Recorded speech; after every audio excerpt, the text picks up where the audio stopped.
Hello sir, we are the group 5 presenting virtue ethics of the two famous philosophers, Aristotle and Saint Thomas Aquinas.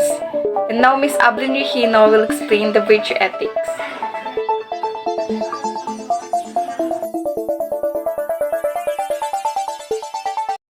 Is Ablin Regino. I'm from Group 5. I'm reporting Virtue Ethics. What is Virtue Ethics? Virtue Ethics is philosophy developed by Aristotle and other concepts. It is the quest to understand and live in life by moral character, by practicing being honest, brave, just, and generous, and so on. A person developed by honorable and moral character. It is a perspective that focusing on the most significant elements in making moral decisions. Yun po. Example po dito is, kung may ginawa ka, kumuha ka ng isang bagay na hindi sa'yo, that is not good. But, kung nagsabi ka sa isang tao na kunin ko tong bagay na to, is that good? Kasi nga po, may sinabi kang kukunin mo. And isa pa po dito is, virtue is a reason and reason is a virtue. Virtue person is a person who live in a reason. And isa po dito is moral decision. Ang moral na decision ay isang pagpili ng ginawa batay sa etika, asal ugali ng isang tao at kung ano ang pinaniniwalaan nila. Basto.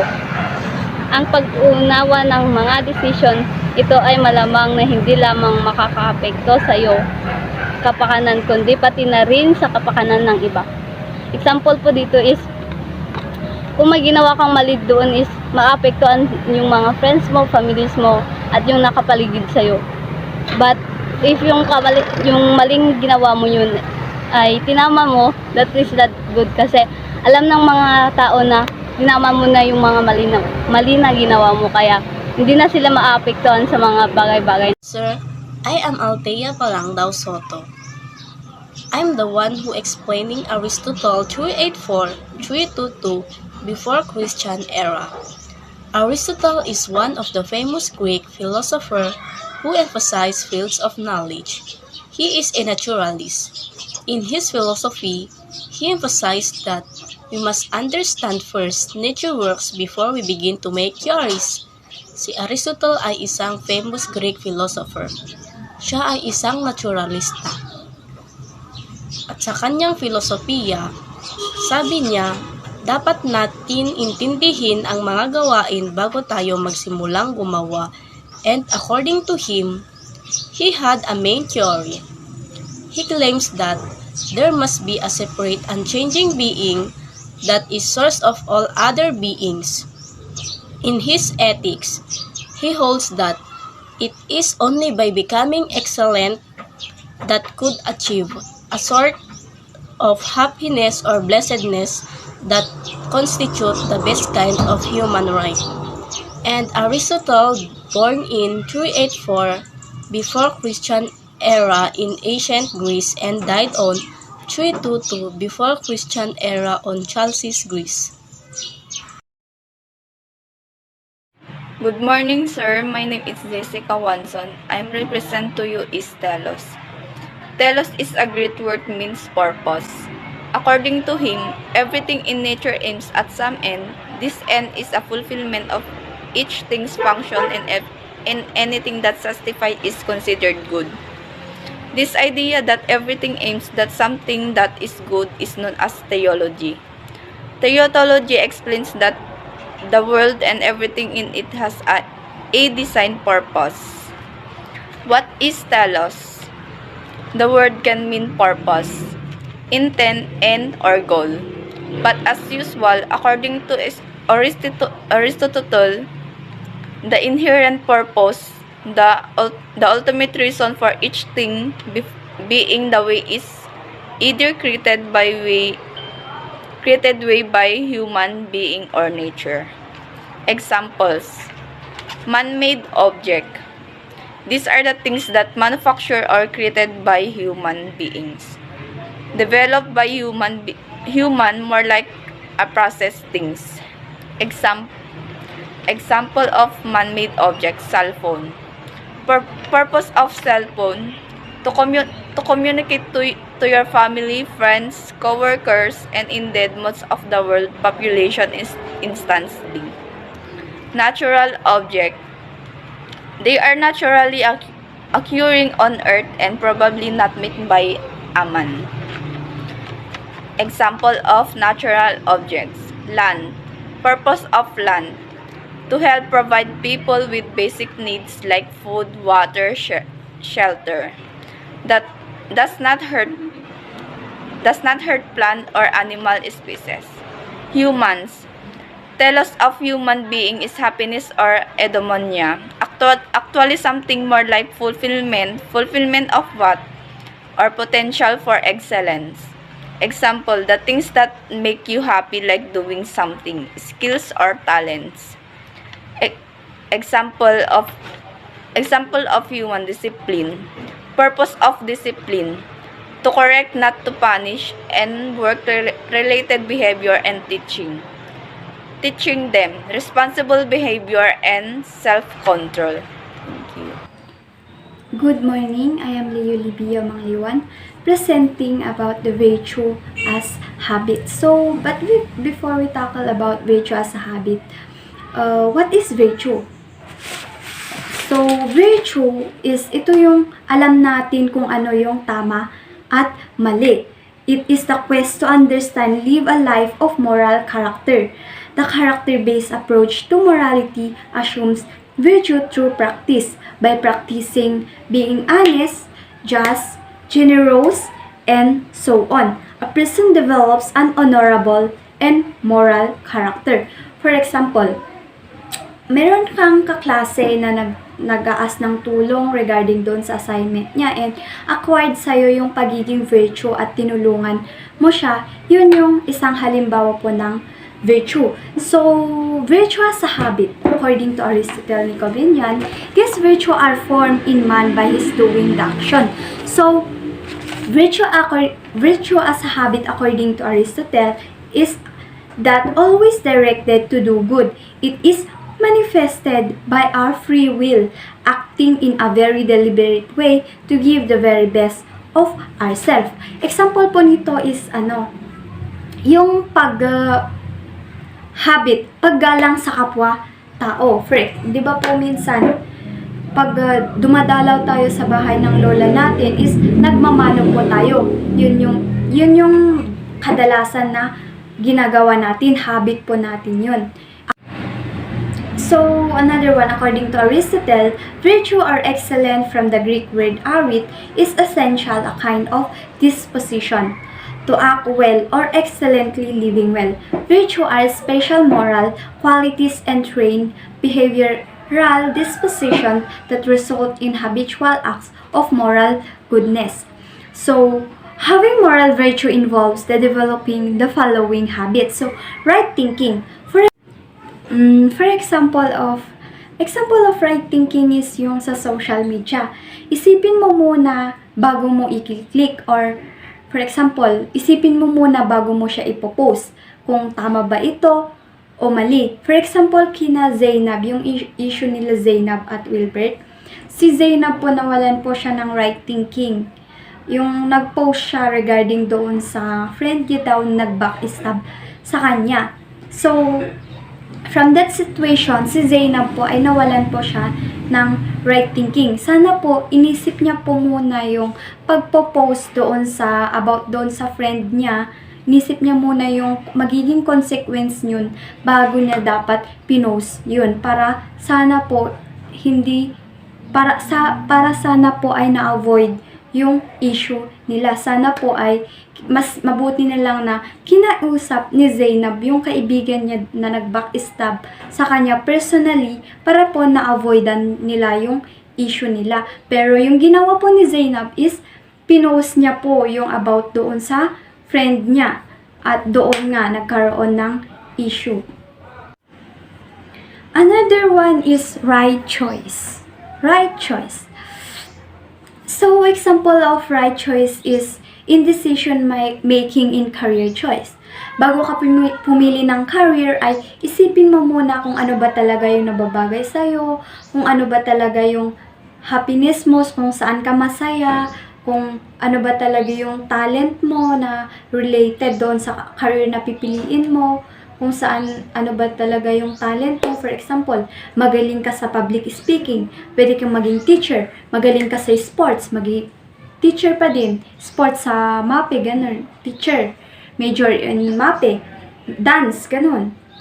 Or magaling ka sa arts, magaling ka sa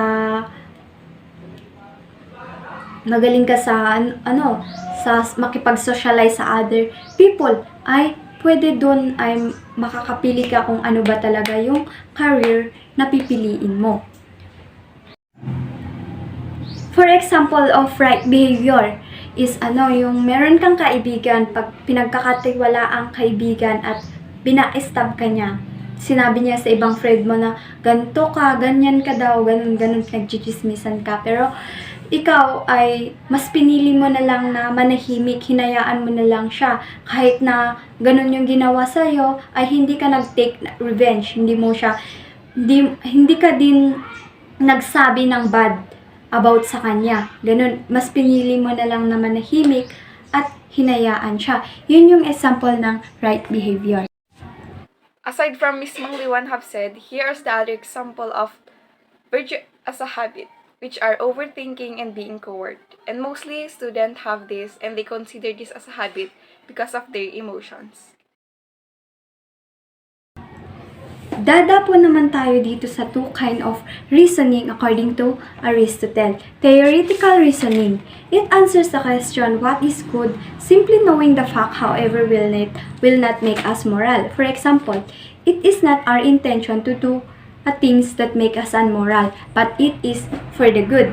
And another example is, meron kang kaibigan na hindi niya nagawa yung assignment niya at nagpapatulong siya sa'yo at tinulungan mo nga siya, pinakopya mo nga yung sagot mo sa kanya, alam mong mali yun. Dapat sana tinulungan mo siya na lang. Pero mas ginusto mo na lang na pinakopya sa kanya yung assignment niya. Yun yung isang halimbawa po ng theoretical reasoning. At dadapo naman tayo dito sa practical reasoning. It answers the question, how can I be good? It is a potential within us. It is potential within us. For example po nito is practical reasoning is yung pagtulong mo sa kapwa mo tao within us. For example, meron isang matanda na dumaan doon sa pedestrian lane at meron siyang bit-bit na mga bag. At dahil nga acquired sa yung pagiging virtuous ay tinulungan mo siya doon, palakad pa o tinulungan mo siya. Yun yung example ng practical reasoning. So, dadapo tayo naman dito sa happiness as virtue. So, according to Aristotle, happiness is not pleasure, nor it is virtue. It is the exercise of virtue. Happiness depends on acquiring a moral character, where one displays the virtues of courage, generosity, justice, friendship, and citizenships in one's life. Hence, it is a goal and not a temporary state. So, happiness as virtue. Aristotle believed that we could only attain happiness by virtue. Aristotle strongly associated happiness with accompanying virtue. He explored virtue in relation to how they fit together with the concept of the soul. The gist of his teaching on happiness was to help people learn to sort out what they thought would them happy from the nature of happiness or what truly made them happy. So, the process entails linking view of the good with how good relates to the end of action. The reason that the end was more valuable than the process of discovering it. Happiness is wanting good for its own sake and desiring good above all else. So, example of happiness as virtue is yung pagtulong mo din ulit sa kapwa mo tao. Sa pamamagitan ng pagtulong mo sa kapwa-tao ay meron kang mafe-feel na happiness. For example, another one example is meron kang classmate na nag-aas ng tulong sa'yo. about doon sa activity niya at tinulungan mo siya and very thankful yung kaibigan mo sa'yo. And syempre po, after helping yung kaibigan mo is syempre po meron kang nafe-feel na happiness. In addition, choosing course in sports are considered to be example of virtue as a habit due to its happiness that live within us and treasures our virtue. And now Mr. Alfredo Tapawan will show the background life of Saint Thomas Aquinas. Morning sir, I am Alfredo S. Tapawan Jr. and I will be reporting our next philosopher, Saint Thomas Aquinas. Saint Thomas Aquinas was an Italian Dominican priest who is considered as one of the most influential thinkers of the medieval era. Saint Thomas' philosophy is an integration of knowledge obtained through biblical revelation and information gathered through human reason. He believed that revelation could guide reason and reason could clarify faith. Si Saint Thomas Aquinas po ay isang pari at isa din po siya sa mga pinakamaimpluwensyang tao sa kanyang panahon. At ayon dito, Saint Thomas' philosophy is an integration of knowledge obtained through biblical revelation. Bilang isa pong pari, ang kanya pong mga paniniwala at filosofiya ay mula din po sa revelasyon ng Biblia. At ayon sa kanya, na ang revelasyon daw ang magiging gabay upang makamit natin ang ating pananampalataya o ang ating paniniwala sa Diyos. He was born in 1225 in Rocaseca, Kingdom of Sicily, and this place is called Italy in modern day. Ang lugar po kung saan pinanganak si St. Thomas ay sa Rocaseca. Ngunit sa panahon po natin ngayon ay naging Italy na po ang pangalan ng lugar. He passed away 7th of March 1274 at the age of 49 years old. He was canonized 18th of July 1323 by Pope John the 22nd. Canonized po is dito na po siya idineklara bilang isang santo. He is well known as a theologian with two masterpieces, the Summa Theology and the Summa Contra Gentiles.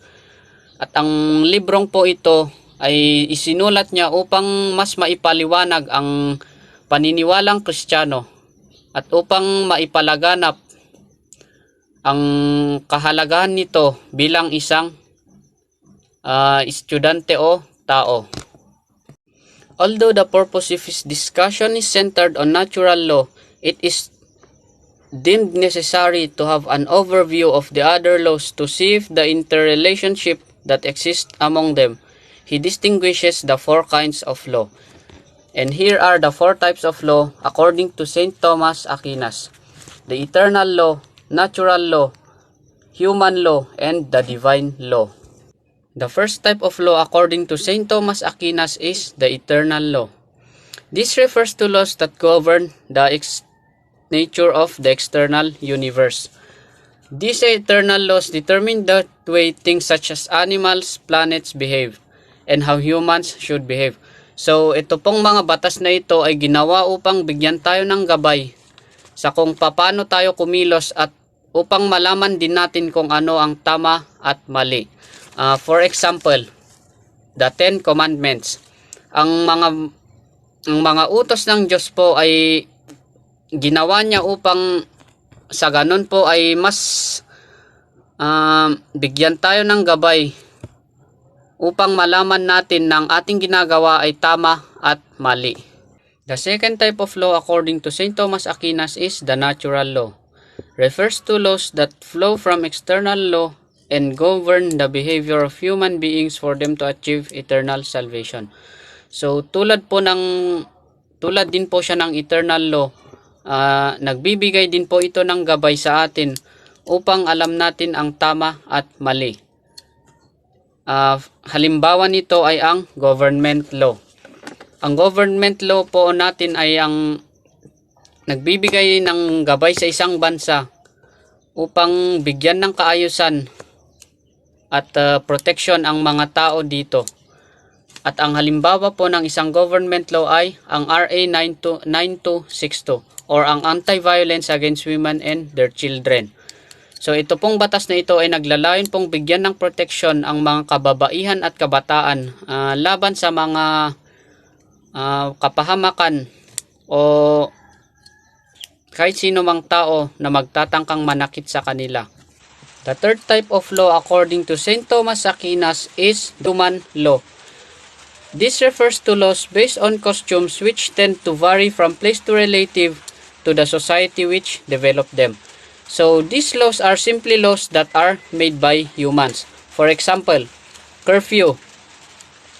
This law is made for us to be protected from any danger that is happening during night time. And ang isa pa ay ang pagtulog sa tamang oras. Mula sa ating mga pagkabata ay sinusunod na natin ito at papagalitan tayo pag tayo ay di sumunod. At marami pang iba na batas na ginawa ng ating mga magulang upang tayo ay hindi mapunta sa maling desisyon at gawin ang tama sa lahat ng oras. The fourth type of law according to St. Thomas Aquinas is the divine law. This refers to laws concerned with the standard that must be satisfied by man to achieve eternal salvation and is only made known through the revelations in the Holy Scriptures. So ito pong mga divine law na ito ang nagbibigay gabay sa atin upang tayo po ay makaiwas sa mga gawain ng masasama at bigyan tayo ng gabay tungo sa walang hanggang buhay. So ang halimbawa po nito ay ang Bible verses. Halimbawa, Jeremiah 1 verse 5. Before I formed you in the womb, I know you. Before you were born, I set you apart. I appointed you as a prophet in the nations. Meaning, bago pa tayo ipanganak, ay may plano na ang Diyos para sa atin. At lahat ng ito ay matutupad sa tamang oras at sa tamang panahon. That's all my report. Thank you. Hello sir, I'm Lisa Bakay presenting natural law. What is natural law? Natural law aims to govern human action through reason and free will. In the natural law, theory of morality, the precept is to do good and avoid cut. Since natural law is derived from eternal law. According to St. Thomas, good and evil are both objective and universal. This explains that we must always choose to do good and avoid those inferior things in life. Because as St. Thomas have said, it is universal. It is applicable to all humans. Next, two theoretical bases of natural law. First, there can be legally valid standard that can conflict with the natural law. Natural law is based on how nature works.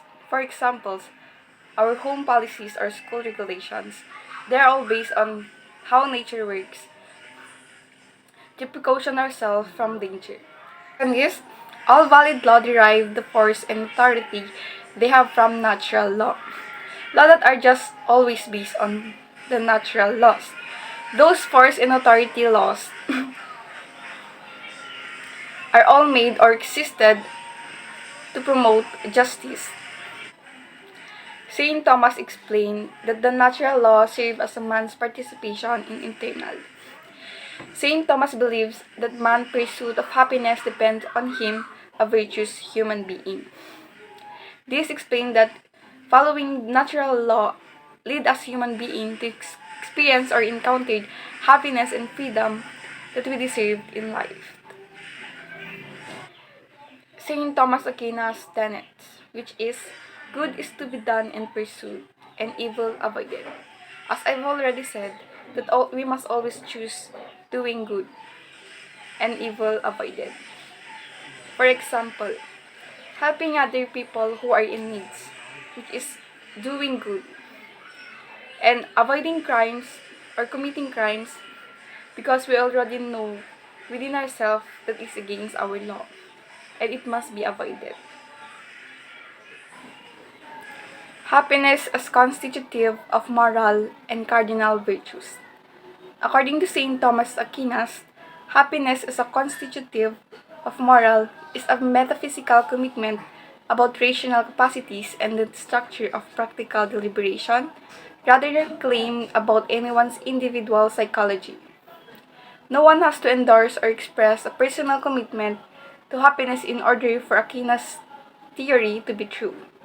The morality of happiness should be connected to our virtues in doing what is right and good. This explains how we humans always choose to be practical without thinking what would be the consequences of it within ourselves, psychology, or in terms of our mental health. For example, when we are applying for work and we always choose a job that provides higher salary without minding how heavy it is for us in terms of our emotional and mental health. Cardinal virtues are the principal habits on which the rest of a virtue hang. Cardinal virtues is responsible to connect or depend our virtues within ourselves. The cardinal virtues are the four principles of moral virtues, which are prudence, justice, temperance, and fortitude. First, prudence. First cardinal virtue because it is concerned with the intellect. Prudence guides the judgment of one's conscience in discerning our true and in applying moral principles to particular circumstances, the right reason in action. For example, in spending money, we Filipinos practice of being practical because we care for the future. Also in buying clothes, we always buy clothes that will last long because we care that we will not be able to buy this type of clothes again. Justice is the virtue that consists in giving to God and neighbor what is due to each, the giving to them what is rightly belong to them. It is to establish the peace and harmony that bring people together and allow them to prosper while living in community. For example, fair and not being biased to your colleagues, friends, and classmates really shows justice because you give equal treatment to them. And also, saying what is true promotes justice and it avoided conflicts. Prudence and justice are the virtues through which we decide what needed to be done. Fortitude gives us strength to do it. When we are confronted with moral choices, fortitude allows us to remain strong and constant in our pursuit of what is good and give us strength to resist temptation that would pull us in the wrong direction. For example, one of your classmates let you to copy her answer or his answer. However, you choose not to do it. Also, when one of your classmates told you, in order for him to consider you as a friend, you needed to steal money from your classmate. However, you didn't do it because you know that it's against your morality. Temperance. While fortitude is concerned with the rest of the restraint of fear, so that we can act, restraint of our desire or passions, meaning moderation in all things. It involves the balanced use of the many goods given us so that their use remains ordered and at the service of the development of a good, well-rounded and complete reason. For example, chocolate is your favorite, however it is bad for your health. That's why you only needed to eat in moderation. Theological virtues. What is theological virtues? It has three types: faith, hope, and charity. First, faith in philosophy means the belief in truth of something that does not require any evidence and may not be provable by any empirical or rational means.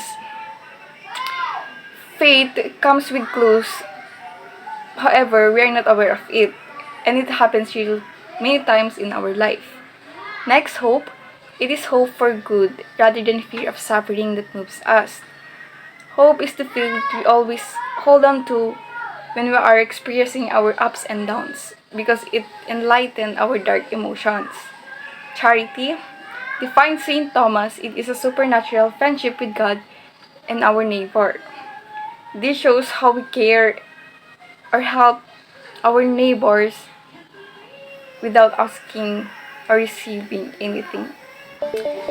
And that's all our report, and we hope we explain it thoroughly and smoothly. Thank you, sir.